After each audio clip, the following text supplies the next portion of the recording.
Okay.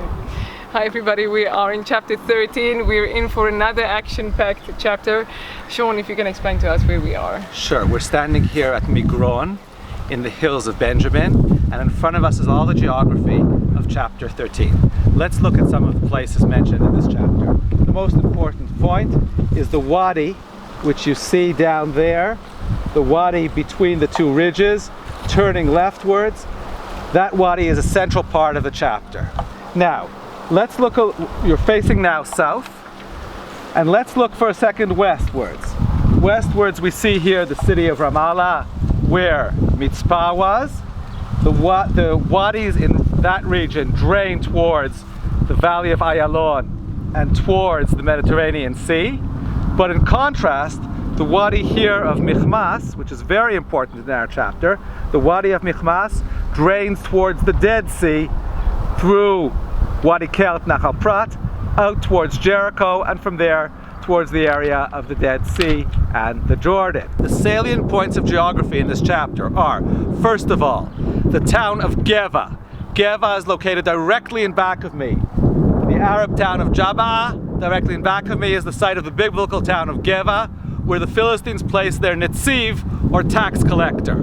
And that's the site that Saul and Jonathan are here trying to conquer and capture. Remember the wadi that we spoke about? The wadi that is, you see directly in front of you, the wadi that is just north of Geva?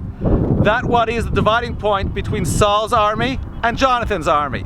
Saul's army is here, as we're told in verses 1 and 2, in the mountain of Michmas. Michmas is directly in front of us. In these mountains is Saul's army located, and the mountain of Bethel. Bethel is directly north of us. In this region is Saul's army. In contrast, Jonathan's army is on the south side of the wadi.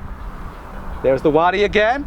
On the south side of the wadi, you see the beginnings of Jerusalem, and that is where Givat Binyamin, the Gibeah of Binyamin, is located. In the part of Jerusalem today called Pisgat Ze'ev, which has overtaken Givat Binyamin, that's where Jonathan is located. Jonathan is on the south side of the wadi, and Saul is here on the north side of the wadi, near Michmas, and in the mountains of Beit El. And the enemy is located directly in back of us at Jabaa, Geva, right there.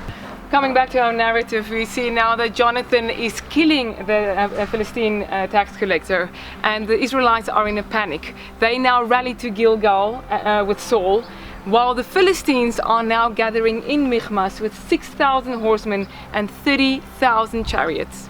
Just to show how serious the situation is, it's important to realize that Michmas, located directly in back of us, controls access to the wadi.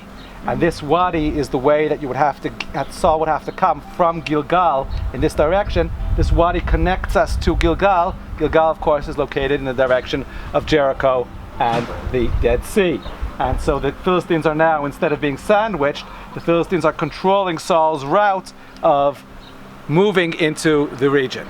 And we see that they are intimidating in numbers, so much that the Israelites are in a complete panic. Some of them are hiding in the caves, the tunnels, cisterns. We hear that some of them are even crossing the Jordan and even joining the Philistine camp. Yes, and the caves might be those located in the wadi. The wadi has caves on both sides. The Israelites are hiding out, scared to come up to the point where they'd see the Philistine camp here at Michmas. But the odds are even raised more, Sean, because here we hear that Samuel tells Saul to wait for him for 7 days.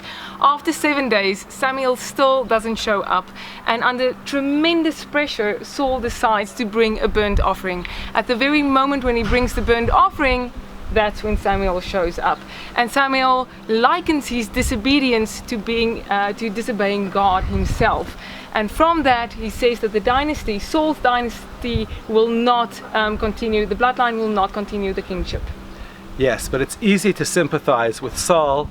After all, Saul has shown himself to be equal to a great deal of pressure, and Jonathan, as we'll see in the next chapter, is a very brave man. Saul and Jonathan are operating under very difficult circumstances. Tell us a little bit about the weaponry which they have or don't.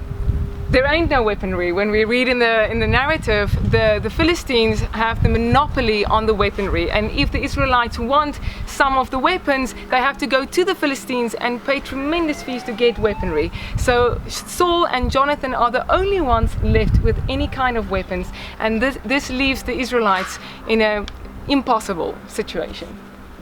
Tune in to chapter 14 to find out how the situation gets resolved.